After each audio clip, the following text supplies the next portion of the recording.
কাবুলি পোলাও আজকাল খুবই জনপ্রিয় হয়ে উঠেছে।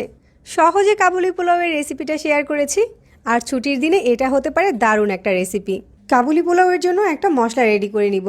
এখানে 1 চামচের মতো জিরা নিয়েছি আর 8-10টার মতো এলাচ নিয়েছি। একটা কালো এলাচ নিয়েছি আর 1 টেবিল চামচের মতো সাদা গোলমরিচ নিয়েছি। 2 টুকরা দারুচিনি নিয়েছি আর 2 টুকরা জয়ত্রী। সাথে দিয়ে দিচ্ছি 4-5টার মতো লবঙ্গ। একটা তেজপাতা দিয়ে দিচ্ছি। এবার এই সব কিছু একসাথে গুঁড়ো করে নিব।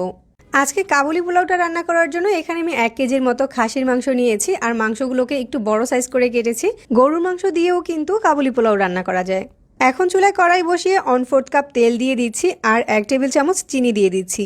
চিনিটাকে তেলের সাথে জাল করে হালকা একটু ক্যারামেলের মতো করে নিচ্ছি। এরপর এখানে 1 কাপ পেঁয়াজ কুচি দিয়ে দিচ্ছি। তেলের ভিতরে চিনিটা দেওয়ার কারণে পেঁয়াজটা ভাজার পরে সুন্দর একটা কালার চলে এসেছে। এবার এখানে মাংসগুলোকে দিয়ে দিচ্ছি। এখন এই পেঁয়াজের সাথে মাংসটাকে নেড়ে চেড়ে প্রায় 10 মিনিটের মতো ভেজে নিতে হবে। পেঁয়াজের সাথে মাংসগুলোকে 10 মিনিট ভাজার পর এখানে লবণ দিয়ে দিচ্ছি পরিমাণ মতো। 1 টেবিল চামচ দিচ্ছি রসুন বাটা আর 1 টেবিল চামচ দিচ্ছি আদা বাটা। এবার নেড়ে চেড়ে আদা আর রসুনের কাঁচা ঘ্রাণটা চলে যাওয়া পর্যন্ত ভেজে নিব। এখন রেডি করা মশলাটা থেকে 3 ভাগের 2 ভাগ মশলা দিয়ে দিচ্ছি। বাকি মশলাটা আমরা পরে দিব। মশলাটা দেওয়ার পরে আরও কিছুক্ষণ মাংসটাকে কষিয়ে নিতে হবে। এবার মাংসটা সিদ্ধ করার জন্য এখানে 4 কাপ পরিমাণ ফুটন্ত গরম পানি দিয়ে দিচ্ছি। এবার ঢাকনা দিয়ে ঢেকে মিডিয়াম আঁচে মাংসগুলোকে সিদ্ধ করে নিব। এবার কাবুলি পোলাওটা তৈরি করার জন্য এখানে 2 কাপ নিয়েছি বাসমতি চাল। তবে বাসমতি চালের পরিবর্তে চিনি গুঁড়া চাল দিয়েও কিন্তু কাবুলি পোলাও রান্না করা যায়। চালটাকে এখন পর্যাপ্ত পরিমাণ পানি দিয়ে ধুয়ে নিয়ে তারপর 10 মিনিটের মতো ভিজিয়ে রাখবো। তারপর পানি ঝরিয়ে রাখবো।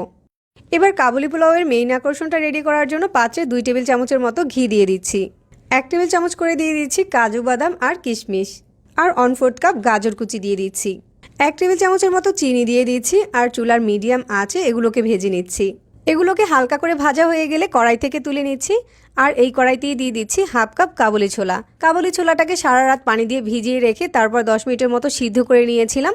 2-3 মিনিটের মতো ভেজে নিয়ে কাবুলি ছোলাটাকেও তুলে রাখছি।